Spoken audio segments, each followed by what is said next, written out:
بسم اللہ الرحمن الرحیم۔ اردو پرائمر اردو جماعت ششم کی کتاب حمد پہلا سبق، اس کی آج ہم معنی تشریح کے ساتھ اس کو ہم سیکھنے کی کوشش کریں گے۔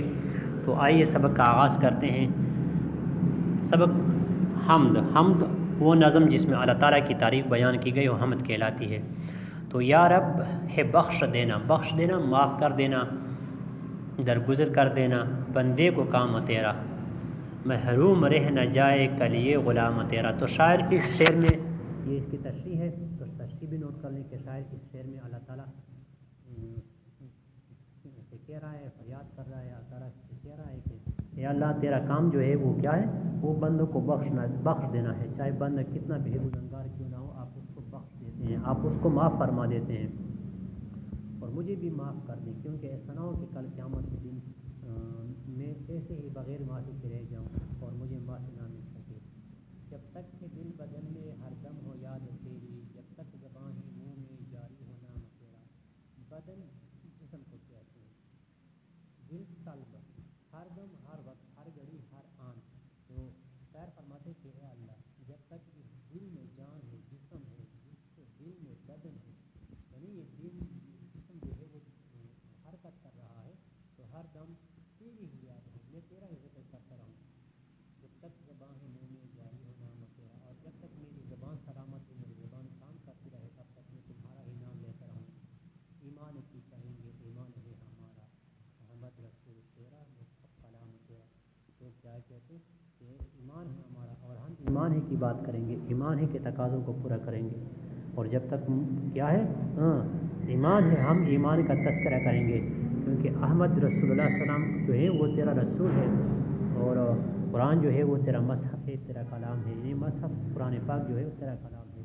کہ تو ہی دینے والا پستی سے دے بلندی، پستی تنزلی، تو اے اللہ تو کیا کر دے، پستی سے مجھے بلندی دے، عزت دے، مجھے بلند کر دے، مجھے میری عزت بڑھا دے۔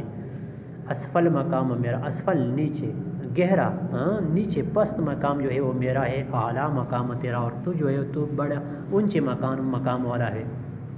تیرا رتبہ، تیرا مرتبہ جو ہے وہ بہت اعلیٰ ہے۔ محروم کیوں رہوں میں جیبر کے کیوں نہ لوں میں، تو میں کیوں نہ محروم رہوں، اے اللہ تعالیٰ، رب کائنات، میں اس پوری کائنات میں کیوں محروم رہوں، اور تیری نعمتوں کو کیوں نہ سمیٹوں۔ دیتا ہے رزق سب کو ہے فیض عام تیرا، کہ تو جب سب کو دے رہا ہے رزق، تیرا رزق دے رہا ہے، عطا کر رہا ہے، جب تیرا فیض جو ہے تو تیری رحم، اور تیرا رحم جو ہے تیرا کرم جو ہے، تیری مہربانی جو ہے وہ عام ہے، تو پھر میں اس فیض سے فائدہ کیوں حاصل نہ کر سکوں۔ یہ داغ بھی نہ ہوگا تیرے سوا کسی کا، داغ دہلوی کی یہ حمد ہے، تو یہ کیا ہے تخلص ہے، اور عموماً شعراء جو ہے وہ آخری نظم یا غزل کے آخری مصرے میں تخلص استعمال کر رہا ہے، تو داغ دہلوی یہاں پہ اپنا تخلص استعمال کر رہا ہے۔ یہ داغ بھی نہ ہوگا تیرا سوا کسی کا، کہ اللہ اگر یہ داغ تیرا نہ ہوا، تیرا بندہ نہ بنا، تو کسی کا بھی یہ بندہ نہیں بن پائے گا۔ کونین میں ہے جو کچھ وہ ہے تمام تیرا، تو اس کائنات میں جو کچھ بھی ہے اے اللہ وہ تیرا ہی ہے، تو ہی عطا کرنے والا ہے، تو ہی دینے والا ہے، تو اے اللہ تیرے سوا جو ہے میں کسی کی غلامی نہیں کروں گا، تیری جو مرضی ہے میں اسی کے مطابق زندگی گزاروں گا۔ تو یہ آج کلاس 6 حمد کی تشریح معنی ہم نے پڑھی ہے، انشاءاللہ آگے بھی اس کا جو ہے وہ مشق بھی ہم حل کریں گے، لیکن فی الحال آج کے لیے اتنا ہی۔ السلام علیکم ورحمۃ اللہ وبرکاتہ۔